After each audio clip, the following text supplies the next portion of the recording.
Do you get tired of people asking you for money all the time? They don't tell you no for an ounce. But who was mooching? She was like, I can help you clean him out. And who was murdering? Devious, manipulative, evil. Tonight, follow a cat and mouse game to smoke out the killer. Crazy characters. I'm like, Lord Jesus, I'm gonna go to jail. This is somebody with pretty much of a room temperature IQ. Secret confessions. Caught on tape. I'm so deep in this with you right now. If you go down, I go down. And one of the most outrageous showdowns we've ever recorded. Why are you laughing? A man is dead. He's been murdered, Yes. clearly. Yes. And you're laughing. Here now, David Muir and Elizabeth Vargas. Good evening. Want to get rich quick? Well, easy. Just win the lottery jackpot. The number of people who do these days is staggering. Some 1,600 instant millionaires a year. And the jackpots just seem to be getting bigger and bigger. Most of us are still grieving over not winning that $448 million jackpot just a month ago. That's why we're still here. But along with that big check, the winners should always get the warning, be careful what you wish for. We've all heard the stories about friends and families being torn apart over newfound wealth. But murdered? Matt Gutman on the case in Florida tonight when crazy, stupid luck runs out. Here are tonight's winning numbers. 12. 6. 13. 6 numbers. 34, 42. Just random digits. 52. Until sometime later, when those 6 numbers put a man 6 feet under. His body eventually discovered buried beneath a concrete slab in a backyard. The incredible story begins far from the glitz and beaches most of us think of as Florida. Past the citrus fields in the middle of the state, all the way to the outskirts of the sleepy town of Lakeland. And the doorway of this barbershop.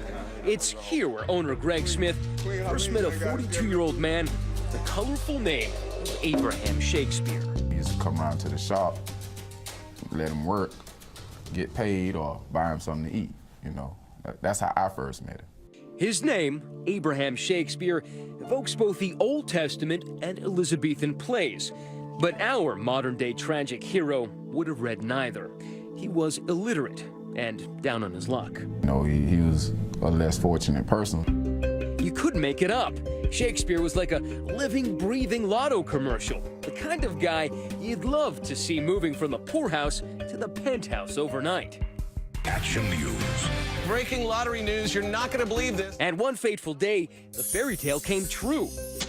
Of all people, Abraham Shakespeare won a jackpot worth $30 million. And one day, he came to the barbershop, and he was like, Greg, listen, I'm finna buy me a new car. I hit the lottery. Man, get out my face. He ain't hit no lottery. Oh, yes, he did. Shakespeare bought himself that new car, fancy new house, and lots more. But as so often happens, this Lotto winner's drama didn't stick to the script. That's because the money also brought unwanted attention. Novelist and longtime Florida crime writer Carl Hyacin has seen it before. All of a sudden you have friends you didn't know you have, and they're crawling out of every rat hole you can imagine. Did you know that he was losing his fortune? Did you know that all that money was being frittered away? We had heard the rumors were in the community that he had given money to everybody. Greg's sister, Sanji, says Abraham was so sweet-natured he couldn't say no to the endless mooching. And as Shakespeare's millions slipped away, so did his sunny disposition. Every day he come to the barbershop, and he was like, I wish I could go back to my old self. I wish I didn't even have no money. But he was serious when he said that. He was dead serious. Then, one day, a woman magically appears on the stage. No one knows exactly how she found Shakespeare, but it would not have been that hard. He was all over the news. Her name was Dee Dee Moore. How would you describe Dee Dee as a person?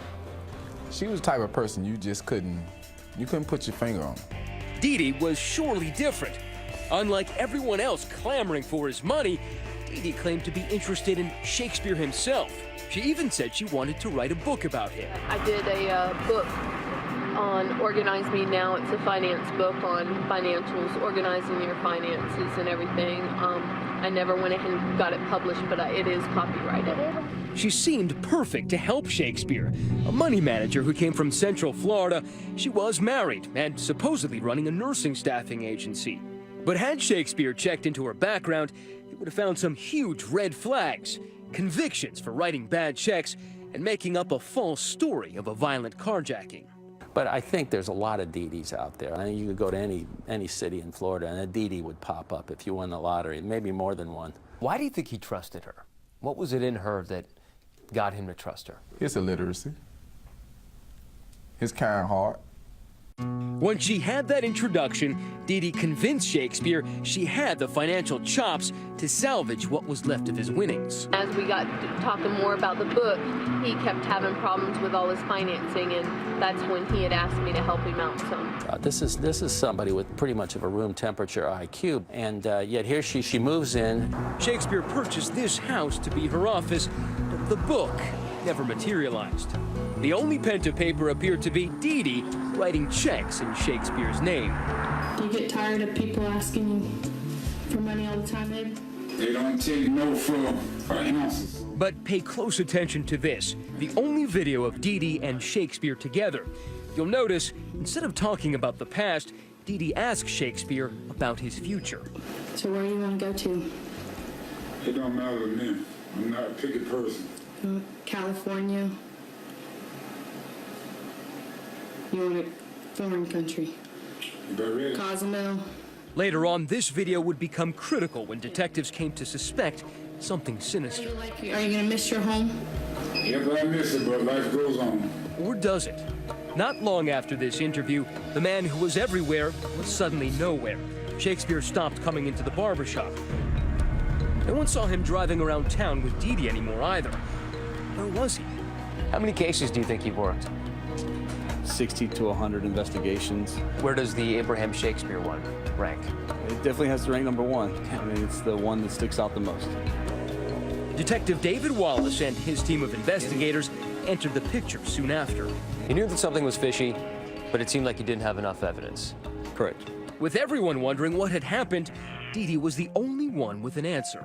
I don't want nobody to be able to talk to me. I don't want nobody to be able to track me. And I'll come back every so often.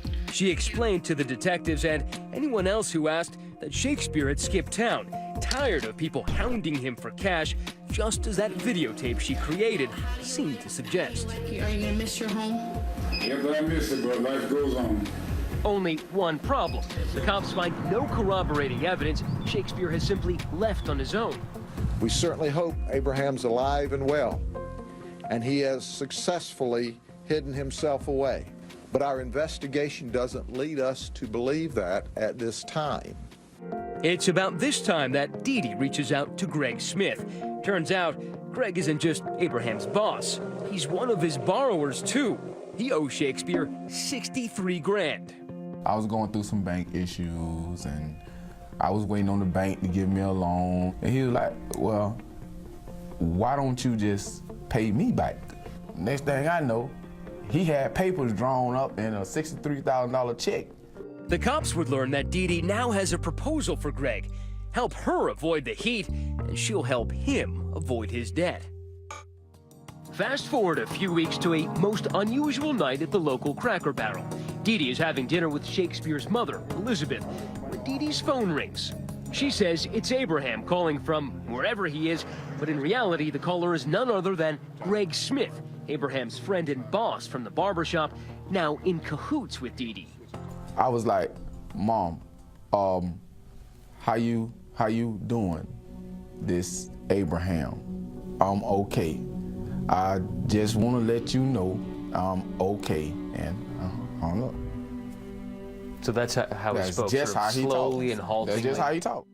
Why would Smith do such a cruel thing? He says he thought it was okay because it would make Abraham's mother feel better. What he didn't know was that the cops are already all over Dee-Dee. Their surveillance tracks his phone, and a short time later, they pull him over. And this is right after you made that phone call? Yeah, they was like, get out of the car. I said, oh, Lord. I'm like, Lord Jesus, I'm gonna go to jail. So now the cops are questioning the barber and still following the blonde, Dee Dee. At that point, no one could have predicted where the case would go, or that the big break would come from a little can of Red Bull. Stay with us.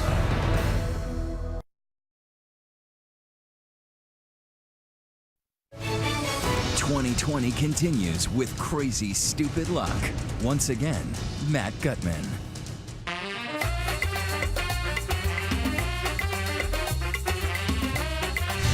Well, once they started doing a lottery in Florida, all of us who lived here our whole lives knew that it was just going to be a recipe for disaster for some people. Carl Hyacin knows all about bizarre Florida murders. The real ones he covers in the Miami Herald, plus the ones he makes up. Novels like Lucky You, where a Florida lottery winner ends up dead. Florida, it really is a magnet. It's a magnet for predators. It's a magnet for scammers. It's a magnet for sleaze. And it also makes for the stories that are beyond what you would even think of writing in a novel. Like this story. Abraham Shakespeare, an illiterate worker in a Lakeland, Florida barbershop, has won the lottery and then vanishes. His boss, Greg Smith, has been pulled over by the cops after he made a fake phone call to Shakespeare's mother, pretending to be Abraham. Right away, they realize he's no criminal. Were you ever suspicious of Greg? Well, the first day, obviously. But it came clear in that first interview that he was a victim of Dee Dee Moore's manipulation. Dee Dee Moore was the supposed financial planner Abe hired to manage his money. Detectives suspected her and decided instead of putting Greg Smith behind bars, they'll put him to work in a convoluted cat-and-mouse game to trap Dee Dee. He actually turned the tables on her. He actually scammed her, and that's the beauty of it. From that moment on, in nondescript back lots were shopping centers all around Lakeland, an ordinary car like this would pull up, and an extraordinary encounter would begin. Getting ready to talk to Dee Dee. I'll give you a call as soon as we leave here.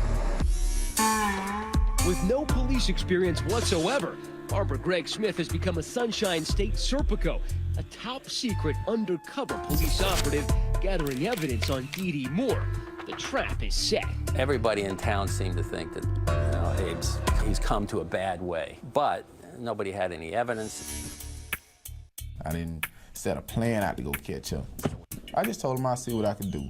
I think what we should do is come up with a What he did was record hour after hour of conversations with Dee Dee Moore, tricking her with a homemade spy system straight out of James Bond. But an extremely delicate microphone as well. That's brilliant. That's the Dee Dee Moore catch can. He had devised this catch can himself, a recording device inside a Red Bull can. There was no drones. There was no sophisticated eavesdropping. She's shooting off her mouth, and the guy's talking into a Red Bull can. But it's perfect. I worked undercover narcotics for 8 years, and I wouldn't have came up with this. How critical was Greg's Red Bull can with the microphone inside? It was great because it got those conversations. I mean, 90% of those tapes speak for themselves. Dee Dee thought she had bought Greg's loyalty. Remember, cops say she told him that if he helped her out, she would help him out, forgiving the $63,000 loan he had taken from Abraham. If they ever come back to you, a guy paid you to do this. Yeah.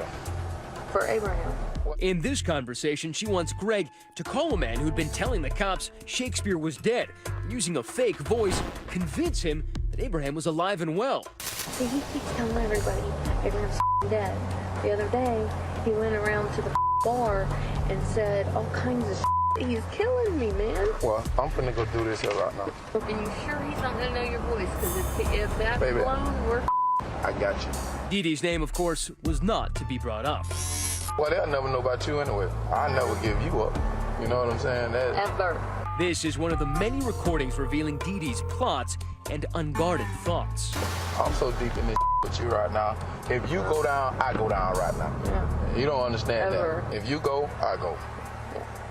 You can never prove And that's the way it is. I'm not gonna get caught. Doing this type of I got to find Abraham. I just need some time. And Eddie's Dee Dee never suspected anything, believing they had that business arrangement. I'm gonna go see if I can't get you that money. I'll call you in just a few minutes. And at this point, were you convinced that Abraham was dead? Not yet still. Not yet. Nope. Nope. Because she hadn't really showed any signs that he was dead. Even though the police said that they suspected her in murdering him. They had a suspicion, but they didn't know. What you think about this damn detective Wallace when I called him? And he's still trying to bring me up. He's still trying to say I killed him. So every time he met her, you were there watching? With the exception of 1 or 2 times. Was there ever a point at which you felt like Greg Smith was in danger or threatened? So yeah, there were times that he put himself, just by helping us out, probably did put himself in harm's way. Smith turns into Dee Dee's yes man, agreeing to anything she suggested, even posing as a dangerous drug dealer Dee Dee fabricated and blandly named Ronald. I'm like, well, who Ronald? You know what I'm saying? Who is Ronald? Well, Ronald is the guy, the drug dealer from Miami that saw Shakespeare. I'm Ronald. Ronald's imaginary. Oh, what a tangled web Dee Dee was weaving. Ronald's connection to everything would be unclear for some time. I don't even know Ronald's last name. Not until another conversation in Greg's car that January. Dee Dee had come not to mourn Abe Shakespeare, but to re-bury him. Just like when we dug my mother's septic tank, all you gotta do is dig some steps in the wall to come out. She asked me, would I help her move Abraham's body? I was like, huh? See, the thing is, it's kind of out in the open, like neighbors would be able to see what y'all are doing. They ain't gonna be able to see me because I'm gonna hit that about 6 o'clock in the morning. You heard it right. Dee Dee has just revealed to Greg and the cops she knows where the body is. Greg says he suddenly realizes the truth. He's speaking to Abraham Shakespeare's killer. Then she goes on to say, I can show you where the body's at. But the problem is the body's on my property. Just like I figured, the goddamn body's still on that property. We're moving the body tonight. When you first heard that, what was your reaction? I mean, I felt like I won the football game at that point. The evidence mounts. On this Walmart security tape, Dee Dee is seen buying a tarp and other items Greg told her he would need. But even more damning, he convinces her to give him the .38 Smith & Wesson pistol used to shoot Shakespeare. She trusted you that much that she handed you the murder weapon. Exactly. What you need to do about that, we need to get that and grind all your cereal on the rifle. Of course, we can't just run out and arrest her. I mean, we still don't have everything. They still need that body.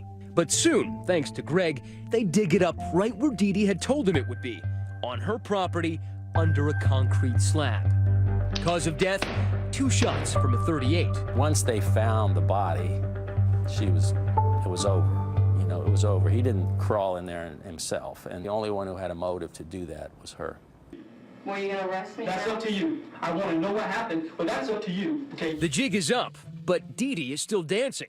On this interrogation tape, she tries to blame the murder on someone else. That's a common defense tactic, is to come up with a mysterious intruder, a mysterious person, a killer, a bad guy who comes and does the deed and vanishes. Tearing a page from the Jodi Arias playbook, Dee Dee says that drug dealer named Ronald was the real killer, who threatened to kill her if she said anything. Honestly, what he calls himself. Okay. Your mind's moving 100 miles an hour. Dee Dee, it's not feasible what you're telling me. What you're saying is impossible.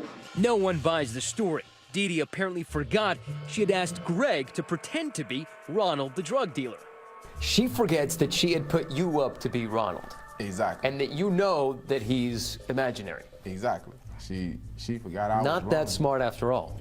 And imagine her shock when she finds out Greg's been working with the cops all along. Dee Dee, we talk to him 10 times a day. We know every move you make. You start telling so many lies that you trip over your lies, but that's very common. This is just about greed. It's all about greed.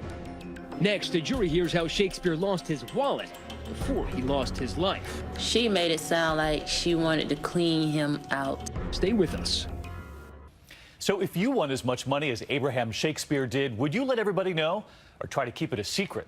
Let us know on Twitter. Use the hashtag ABC2020, and we'll be right back.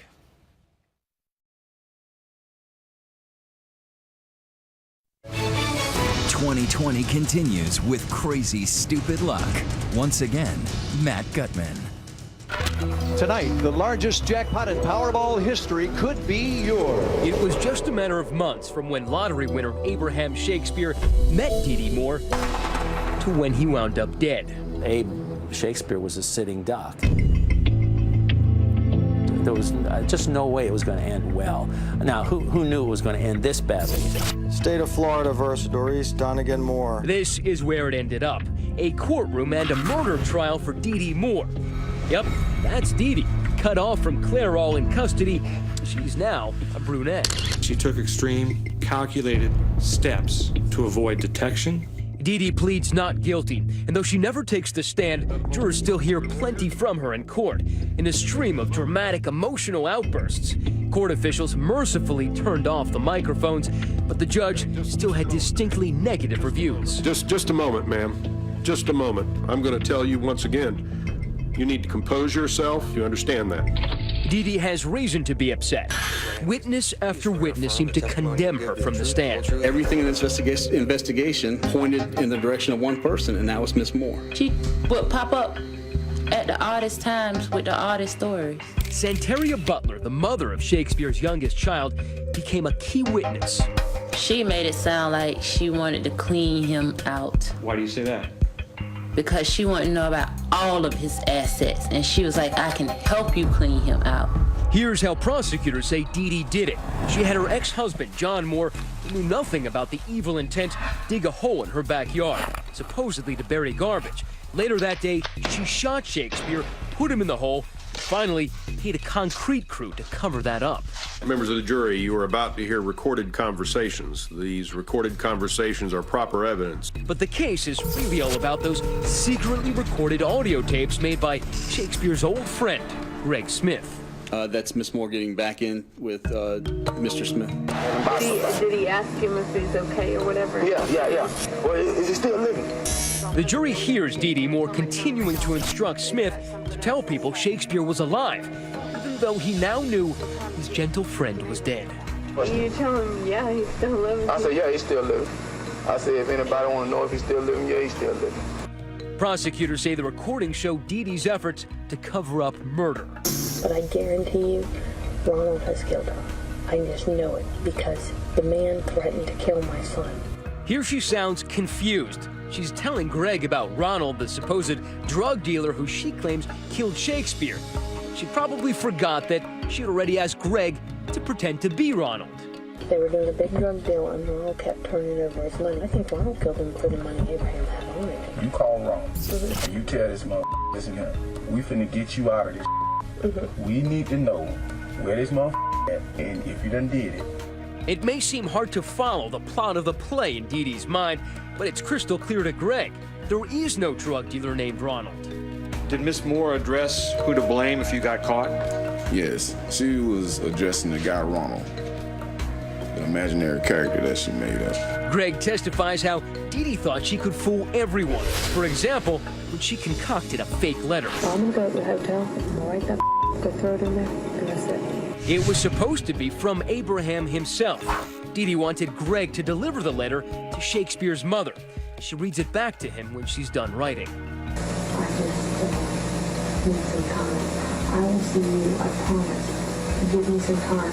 Remember, detectives first recruited Greg after he had already made a fake phone call to Shakespeare's mom, pretending to be Abraham. Now he reads the fake letter in court. I'm grown and don't have to come back.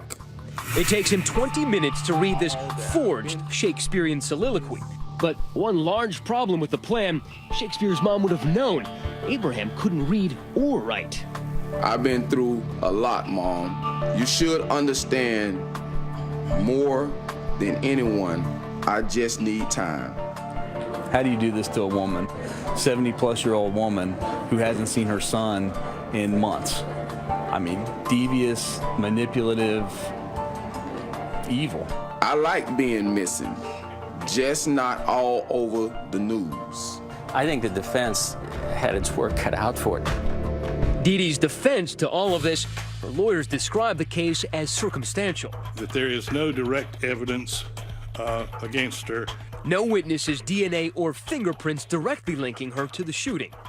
all the evidence taken together is legally insufficient to establish a prima facie case of first-degree premeditated murder against the defendant. Has the jury reached a verdict? Would you please hand that verdict to the bailiff? But thanks to all of those tapes, the jurors needed only 3 hours. The defendant is guilty of first-degree murder. The defendant did actually possess and discharge a firearm causing death. Still, even when the jury convicted her, Dee Dee continued to maintain her innocence. You never see the last of these people. So she's sitting in jail thinking she can still be smarter than everybody else. This is the sociopathic mind. I had a little slip up, but I'll get out of this somehow, and I'll give an interview. Sure enough, she gave one to us. I know I'll go to heaven. God knows I'm innocent. That is one person that knows I'm innocent. As that other Shakespeare wrote, the false face must hide, but the false heart doth know. I think people are complete idiots that think I had anything to do with it. I really do. I think they have no brain cells. Stay with us.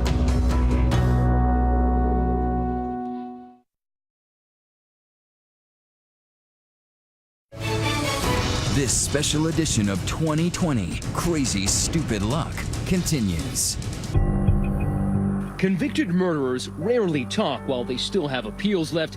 But Dee Dee Moore isn't your run-of-the-mill killer. I'm not nervous. I don't get nervous. 2020 was granted an exclusive interview with Dee Dee here in her cell block's cafeteria. Upon arrival, we quickly learned that for Ms. Moore, all the world's a stage and she a player, sauntering in, ready for showtime. I've been on TV before. Was I about to hear an apology for her role in this Shakespeare's tragedy? Maybe remorse about his death? Hardly. This shrew had not been tamed. I think people are complete idiots that think I had anything to do with it. I really do. I think they have no brain cells. That's just my opinion. Did you murder Abraham Shakespeare? Absolutely not. Did you bury him in your backyard? Absolutely not. Why are you laughing? Because a man is dead. He's been murdered, yes, clearly. Yes. And you're laughing. Yeah. Because I find it entertaining that people are that ignorant.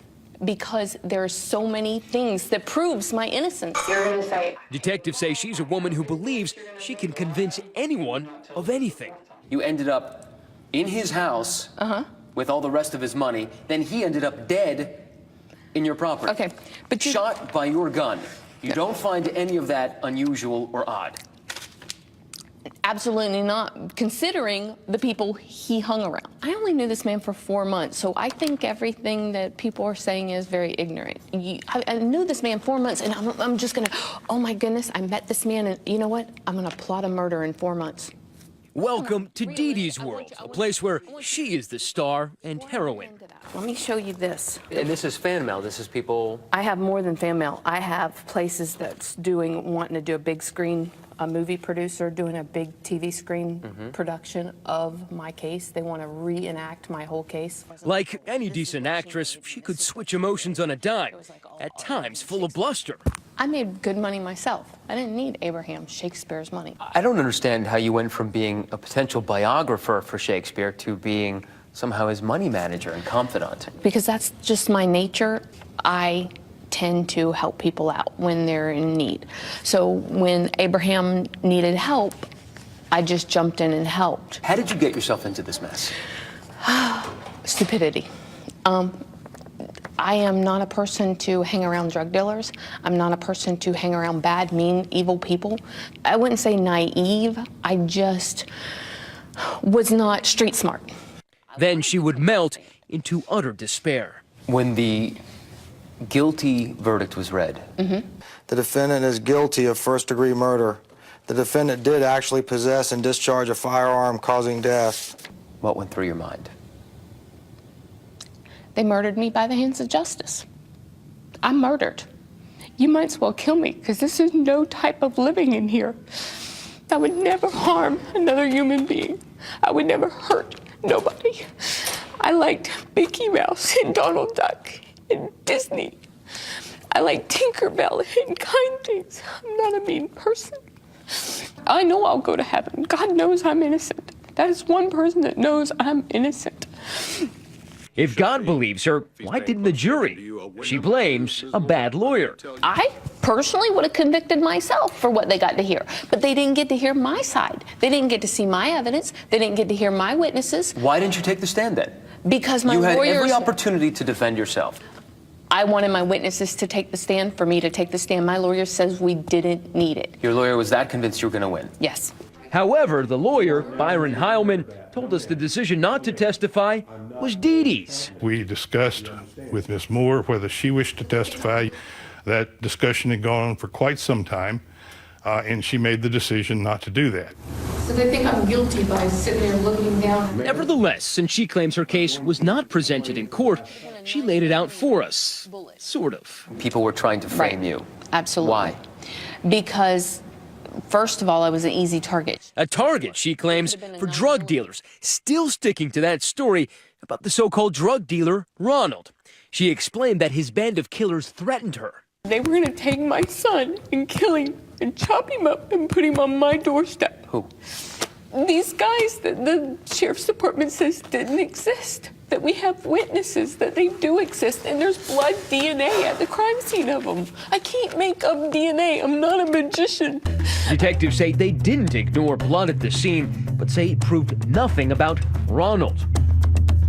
But perhaps most ludicrous, this. Did you ever propose that you would have any sort of sexual relationship with the detective? Absolutely, because Ronald was telling me the detective was playing bad cop, good cop, and he purposely made me flirt with him. He's like, you can tell when he's recording you because he's not recording you when he's flirting with you. He says, flirt back with him and you'll know when he's recording you. So I had to. My life was at stake. Do you understand how listening to you is bewildering? Well, do you understand how listening to you is just, it sounds like a bunch of stupidity? Well, you're just going around and around. I mean, listening to me sounds like stupidity, but you're not making any sense. Okay, that's because you're looking at it the way the court system wants you to look at it. You are trying to convict me. As for those witnesses who corroborated her story, Dee Dee claims these papers are from some of them, but she wouldn't show us or reveal their names. Can we talk to your witnesses? Who are they? Do you mind if we take down their names and maybe contact them? I'd have to ask my lawyer, but I don't know if they'll talk to you. But I mean, Greg Smith talked to us, so maybe they might. Yeah, but the thing is that I have to ask their permission because they are witnesses in an ongoing case. Like this is one of, just so you can see it from far away, this is stuff that's not in my discovery. These are witness statements. You understand These that? witnesses don't exist, and that certainly looks like your handwriting. What do you mean? That looks like your handwriting. What you said were witnesses' notes looks like your handwriting. No, I don't it's think not. that these witnesses exist. Yeah. As our time ran out and Dee Dee saw the curtain falling on this performance. We're just trying to help you. Yeah. You you're want me to not. get the story straight. I'm happy to investigate it. You're not. Why don't you give us the witnesses and then we'll have evidence of Ronald actually existing. Thank you. She dangled one name as she exited stage Thank you very right. much. Her first name is Deanna. I'll give you that. Deanna. Deanna.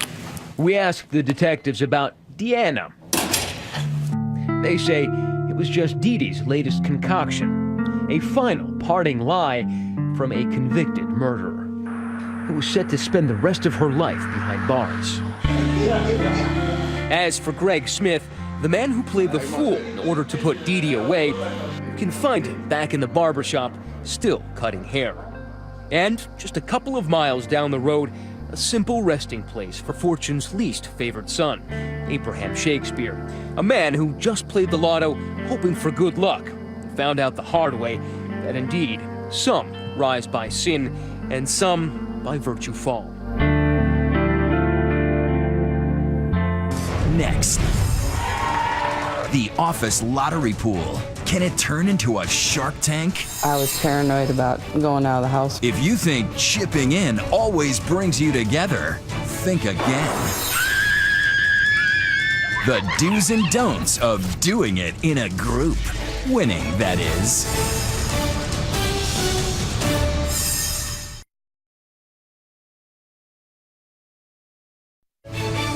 "2020 returns with crazy stupid luck."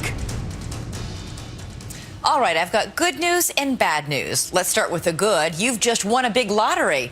Now the bad, you've got to split it with everyone in your office. So take a look at this before you chip in on the next office pool where you could be swimming with the sharks. Here's Cecilia Vega. How would you react if you won the lottery? Like this, right? Well, check out these folks from Toms River, New Jersey. They call themselves Ocean 16.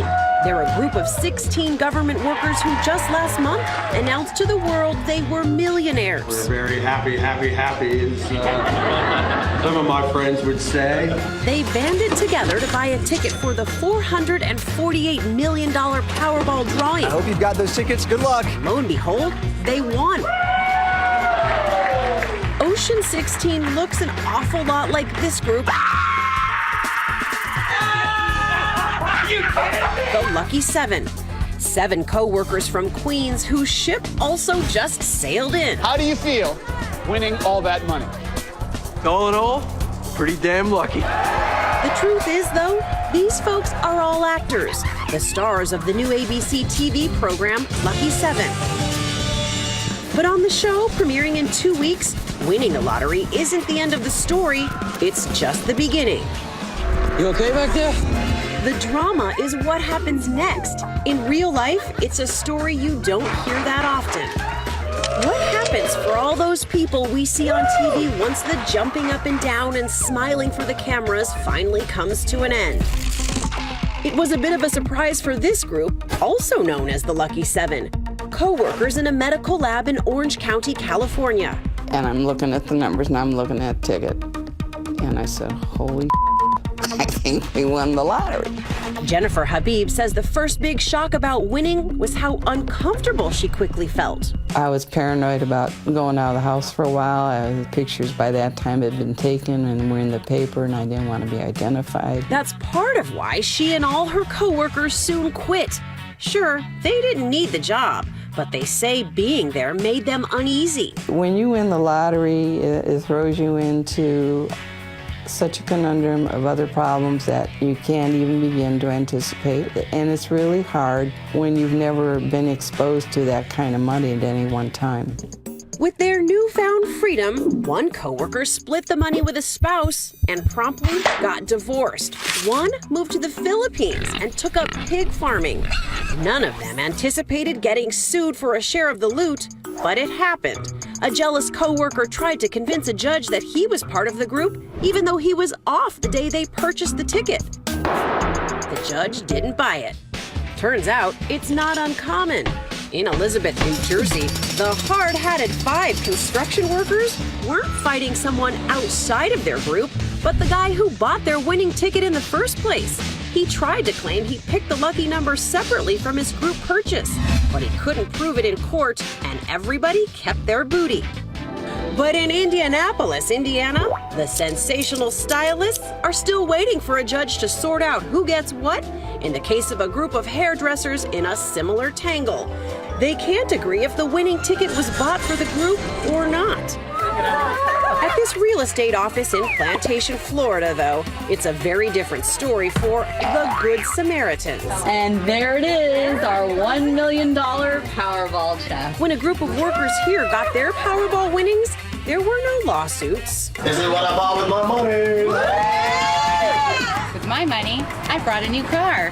I got LASIK eye surgery. Now I'm 2015 vision, perfect vision. Beyond the normal life-changing purchases for themselves, though, these folks made life different for others. First, there was Jen Maldonado. There's our lucky charm. She was brand new to the office and hadn't contributed to the pool. Yet after they won, everyone agreed to cut her in just because. Well, that was very emotional. Who gives money to new people?